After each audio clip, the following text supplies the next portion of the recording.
सबसे पहले तो आज चौधरी छोटूराम जी के चरणों में श्रद्धा के सुमन अर्पित करते हुए, क्योंकि आज उनका परिनिर्वाण दिवस है, और उसके बाद आज जो इस जींद की इस पावन धरा के ऊपर एक इतने बड़े जन सैलाब को बुलाने के लिए और यहाँ पे इस एक इतने बड़े आंदोलन की रूपरेखा तैयार करने के लिए इस हरियाणा प्रदेश के मनरेगा मजदूरों के जो और मनरेगा के जोमेटो के प्रधान, मैं उनका दिल की गहराइयों से धन्यवाद करता हूं।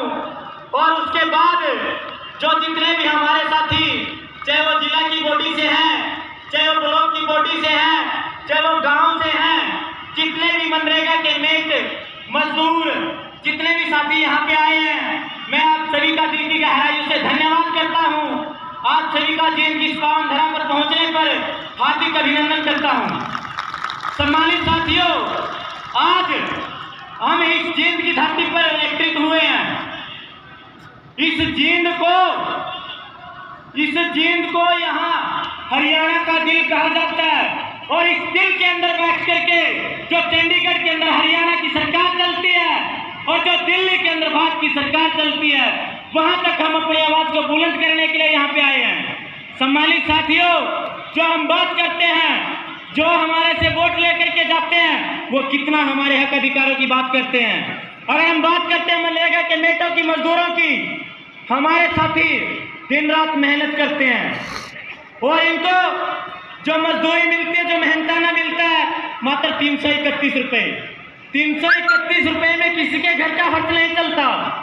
और उसके बाद जो सरकार ने एक चीज कर रखी है कि एक फैमिली का, एक परिवार का एक जॉब कार्ड। सम्मानित साथियों, एक परिवार के अंदर 10-10, 12-12 सदस्य होते हैं।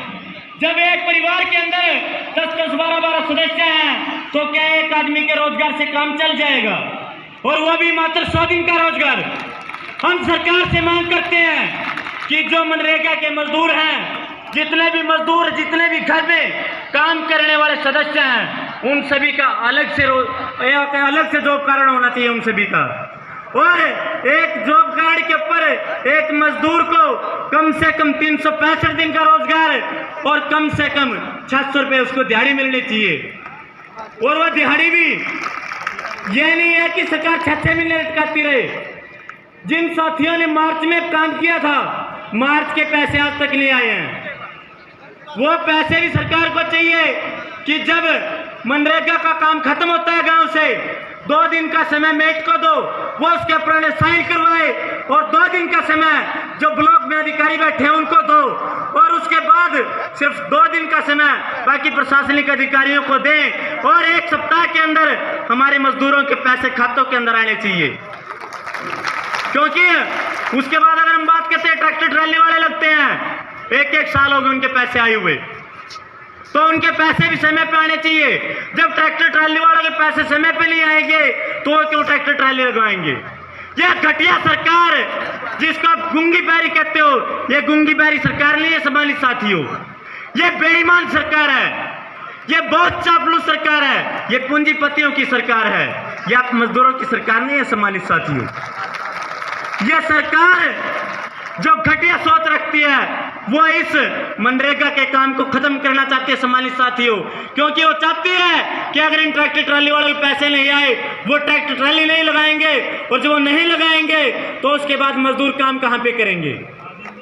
उसके बाद मजदूरों को काम दिया जाता है कि मिट्टी खोदो, जोड़ खोदो और अपने शरीर को तोड़ के नाश कर लो। भाई, जब मनरेगा के अंदर पक्के काम का प्रावधान है, तो हमेशा मिट्टी खोदने के काम क्यों दिए जाते हैं? तो उनको पक्के काम भी दिए जाने चाहिए। और हमारे जो साथी जितने भी मनरेगा के मेट हैं, सबसे बड़ी लड़ाई मेटों की है। क्योंकि हम चाहते हैं मनरेगा के जो मेट हैं उनके साथ लड़ते हैं, लेकिन कभी किसी साथी ने सोचा है कि एक मनरेगा का मेट कितने पेज काले करता है, कितने चक्कर ब्लॉक के लगाता है आपका काम लेने के लिए, कितना खर्चा करता है, और उसको मेहनत ताना कितना मिलता है? वो आपके बराबर मिलता है। अब जाकर के 407 रुपये उसका हुआ है, लेकिन वो भी समय पर नहीं मिलता। जितने हमारे में एक साथी है, कभी उनसे जाके पूछना, 1-1 साल हो गए पैसे आए हुए, उनका खर्चा कैसे चलेगा? हमें स्पेशल अपना पेट नहीं पीटना है। जो हमारे मजदूर भाई हैं उनको मैं कहूँगा कि मेटों का भी साथ दें और इस सरकार से मांग करता हूँ कि मेटों को डीसी रेट पे नहीं, कौशल रोजगार योजना के तहत नहीं, बल्कि उनको परमानेंट लगाया जाए। जितने भी हमारे मेट साथी उनको पक्का किया जाए और उनकी जो मजदूरी है बी ग्रेड की नहीं, क्योंकि वो कलम चलाते हैं, काम करते हैं, उनको कम से कम बी ग्रेड की सैलरी उनको दी जानी चाहिए और उनका जो टीएडी है और जो पीएफईएसआई जो कटता है वो सारी की सारी व्यवस्था उनकी करनी चाहिए। सम्मानित साथियों, जितने साथी जो हमारे यहाँ पे मंच संचालन कर रहे हैं, उस साथी ने बार बार एक चीज कही है कि जो भी साथी लेफ्ट राइट एंड बाहर हैं वो आए। लेकिन मैं आपको एक चीज बता दूं सम्मानित साथियों, जितने मेरे साथी बाहर हैं, जितने भी लेफ्ट राइट हैं, सम्मानित साथियों, जितना इस तरह के ऊपर वजन होगा ना, उतना आपकी आवाज में दम होगा और जितना आपकी आवाज में दम होगा उतना ये सरकार सुनने के लिए मजबूर होगी। और सम्मानित साथियों, आप सभी के माध्यम से एक चीज कहना चाहूंगा, इस सरकार को चेताना चाहूंगा, अगर ये सरकार इन मनरेगा के मेटों की मजदूरों की इनकी जो मांगे पूरी नहीं करती या इनको पूरा का पूरा रोजगार देने का काम नहीं करती तो वह दिन दूर नहीं है जिस प्रकार से हमारे साथियों ने वहाँ पे कुलदीप बिश्नोई की सीट खाली होने के बाद हमारे साथी को एमएलए का इलेक्शन लड़वाया था। वो दिन दूर नहीं है कि पूरे हरियाणा के अंदर हमारे नेता होंगे जो हमारी बात विधानसभा के और संसद के अंदर रखेंगे।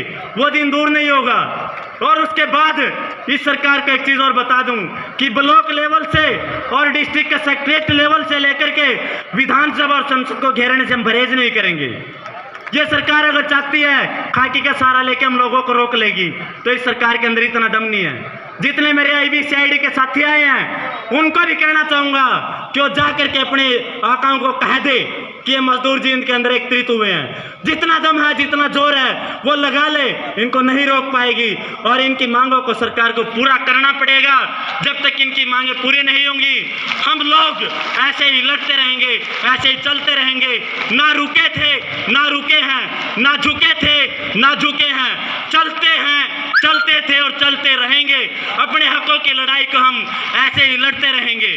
सम्मानित साथियों, आपको अपनी एकता को दिखाना होगा और इस जो गुंगीबारी जो सरकार आप कह रहे हो ये बेईमान सरकार है, ये पूंजीपतियों के इशारों पे चलने वाली सरकार है, इसके खिलाफ एकजुट होकर के लड़ना पड़ेगा। सम्मानित साथियों, आप सभी ने मुझे इतना समय दिया, इतनी देर तक सुना। कहने को तो बहुत कुछ था लेकिन समय का अभाव है। मेरे इससे पूर्व भी बहुत से वक्ता थे और मेरे से बाद में भी बहुत से वक्ता हैं, मैं उनकी बातों को भी सुनना है। इसलिए आप सभी साथियों का दिल की गहराइयों से धन्यवाद करता हूं। आप सभी का यहां पहुंचने पर स्वागत करता हूं। आप सभी का बहुत बहुत आभार, धन्यवाद।